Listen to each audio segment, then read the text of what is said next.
Na tom coachingu vždy tie profesie tak zostávajú trošičku akoby bokom. Na tomto kurze sme spolupracovali s právnikom, terapeutmi.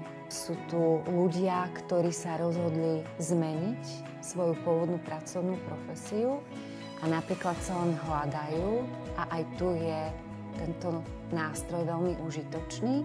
Takže vlastne je to aj množstvo ľudí, ktorí sa hľadajú a to je napríklad aj môj prípad.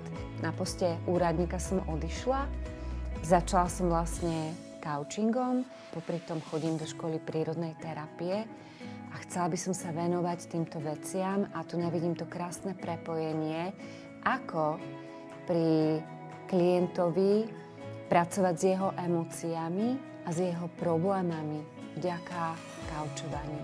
Pre mňa je to taká dlhšia cesta a toto je môj prvý míľnik, ktorý som úspešne absolvovala na ceste, ktorá ma ešte čaká.